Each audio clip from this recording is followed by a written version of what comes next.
Hello again, my little conscripts, and welcome to another Mordian Glory video. In today's episode, I want to talk to you about tanks, every Imperial Guard player's favourite topic. Specifically, I want to talk about tank commanders and share with you a revelation that I've had recently. And I'd love to get some feedback on what you guys think about this. And so without further ado, let's mount up, roll out, and talk about why tank commanders are playing on easy mode.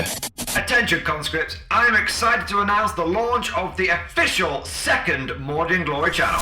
If you're curious, click on the link down in the description and head over to Mordian Glory Games. I upload to the channel several times a week with all sorts of fun and silly gaming content. So if you're jonesing for even more Mordian Glory content, then head on over to Mordian Glory Games and don't forget to subscribe.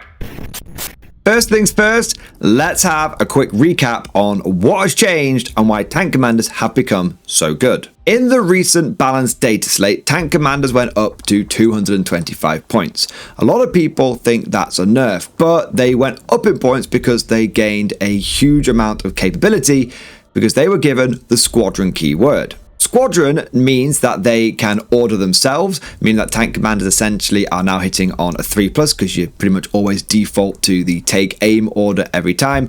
And also they get lethal hits, which is a really big deal because lethal hits are a fantastic damage boost. Now, myself and many other commentators online and in the Warhammer community have been focusing on this new damage boost for the tank commanders and seeing that as the main benefit to them gaining the squadron keyword.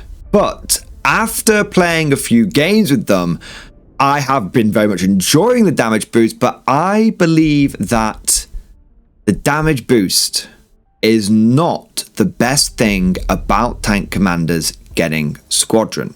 You see, I think that it has either accidentally or intentionally completely removed one of the biggest barriers to getting good with Imperial Guard. For the longest time, Guard has been a faction with a huge amount of power and potential, but it's been one that is tricky for new players to get to grips with. I've been saying since the beginning of 10th edition that I think Guard has been in a really strong place. And I remember looking at the index when it first dropped at the beginning of the edition and saying, guys, I don't see many, if any, bad data sheets. Like the worst one that I can see here is like the Regimental Preacher, and he still has some potential. He's not amazing, he's not great, but he's not tragically bad.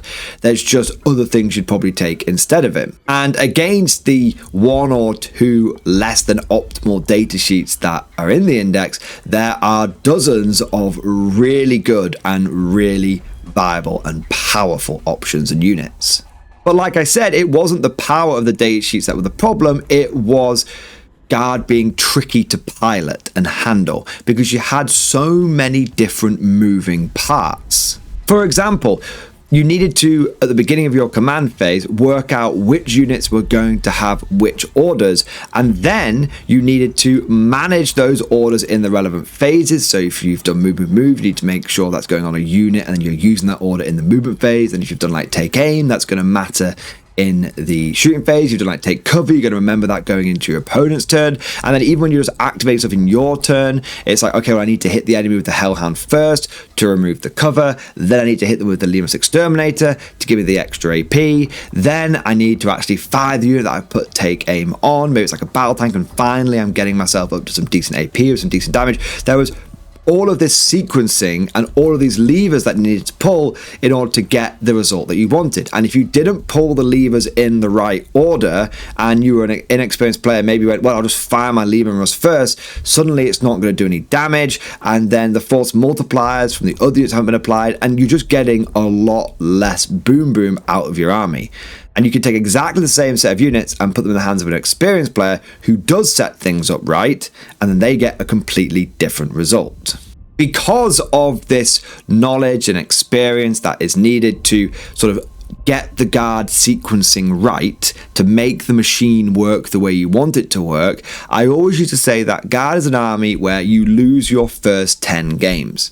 It takes 10 games of just basically getting pounded, getting smashed, just getting absolutely brutalized before you then start having the pieces fall into place. And then after you've lost your first 10 games, you start realizing how these things should work, and you start winning games more often than not. But of course, for a lot of people, having to grit their teeth and lose 10 or more games before they start being able to get the faction to sing, well, that could be a bit of a daunting thing. And a lot of people might give up after 1 or 2 games. I mean, we all know players out there who will buy into a faction, run it for a few games. It just doesn't feel the way they want it to feel. It's just not working the way they thought it was going to work. And then before they end up committing to this faction that now they don't want anymore, they just sell it on and maybe try something else.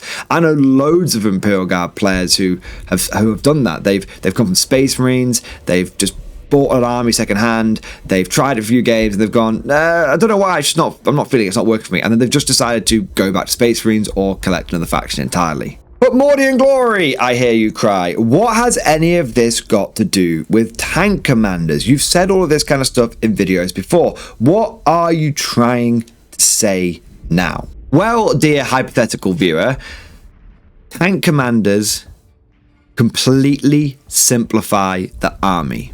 They make it so much more straightforward to pilot the force, and I think this is the true barrier that has been removed. I think this is the true power that has been added by simply giving them the squadron keyword. No longer do you need to take a Lord Solar so that he can order 1 unit and then you need to do all this other sequencing. Now you can just take a tank commander or 3 and they can just order themselves. That's easy. They're just going to order themselves. There's no other units that need to start interacting with each other. It's just this unit is going to tell itself to take aim. And then when you look at the weapons that you can give tank commanders, they can have all of the Lieben Rust weapons. So you've got Demolisher cannons, Las cannons, plasma cannons, brilliant. So all of these weapons have got really high AP. So now I don't need to start fannying around like taking exterminators and hellhounds to boost battle tanks or anything like that. I just take my tank commander, he just orders himself to take aim, and he just hammers people into the ground. There's no levers, there's no moving parts, it's all self-contained. This makes piloting the faction so much easier, and it removes that barrier to entry and allows newer players to really get a sense of how to run guard, either by just watching battle reports or learning from other videos and forums and stuff, or just by playing a few games. After like 2 or 3 games, if you're an experienced Warhammer player who knows a bit about how the rules work and everything, you're not starting completely from new. If you're someone who's jumping onto the faction from somewhere else in 40k, you're going to have this faction sorted out, picked up, and working for you much, much faster than it would have done 3 or 4 months ago. And this concept of guard units becoming more self-contained, more independent, less things having to work together is being seen in other areas post-balanced data slate as well. For example, you've got the Scion Gigablob. It's a very simple concept to take 10 Scions, give them all the plasma and melts they can get their hands on, take a command squad, give them all special weapons, and then just deep strike them down. It's 1 unit. It's not a command squad on the other side of the table having to do an order to an infantry squad on the other side of the table. No, this is 1 unit. It deep strikes down.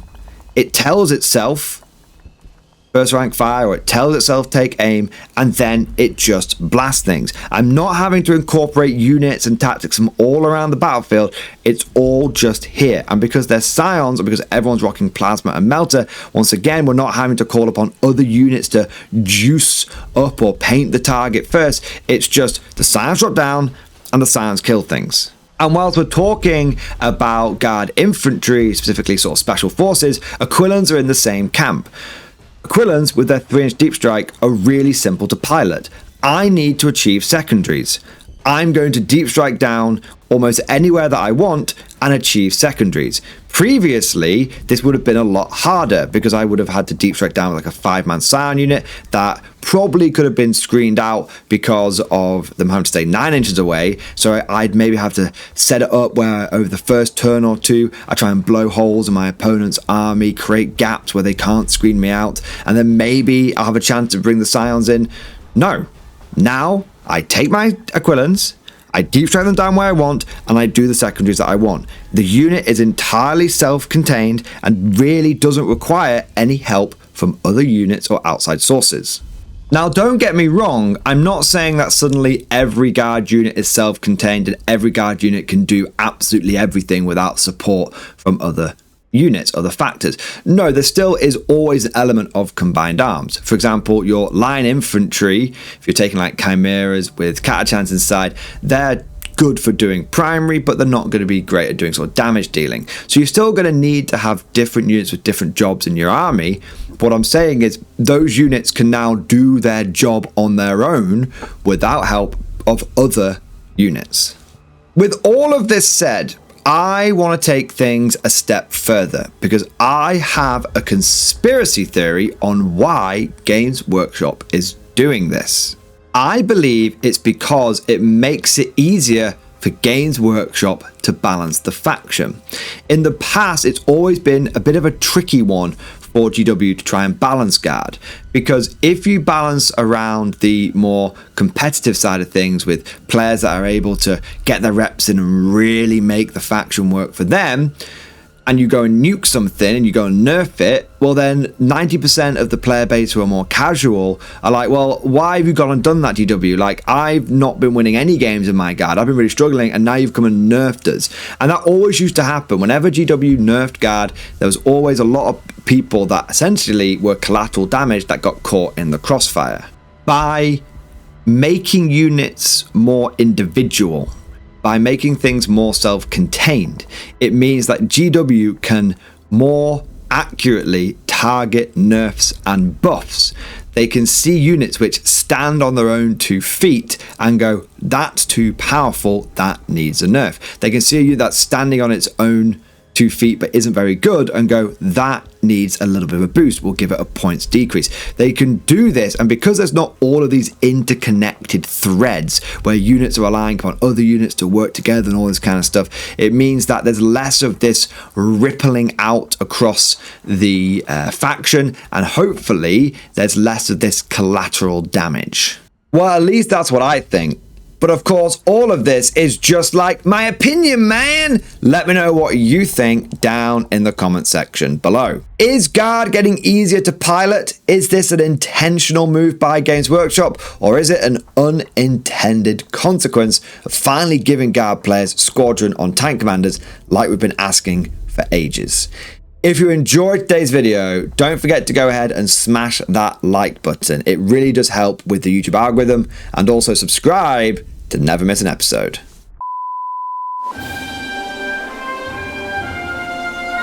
Would you like to know more? If so, then please consider becoming a channel member or patron. By supporting the channel, not only will you be doing your part, but you'll also be helping me create more content for your viewing pleasure and unlocking a whole host of perks. You get everything from a badge next to your name, custom emojis, but the big one is access to the Mordian Glory Discord server, an online community with almost 2,500 active members. It's always popping off in the MG Discord. We've got channels for army lists, hobbying, tactics, stories, and even a pretty spicy meme section as well. For all you greenhorns that wanted to see the Mordian glory hole, today is your lucky day.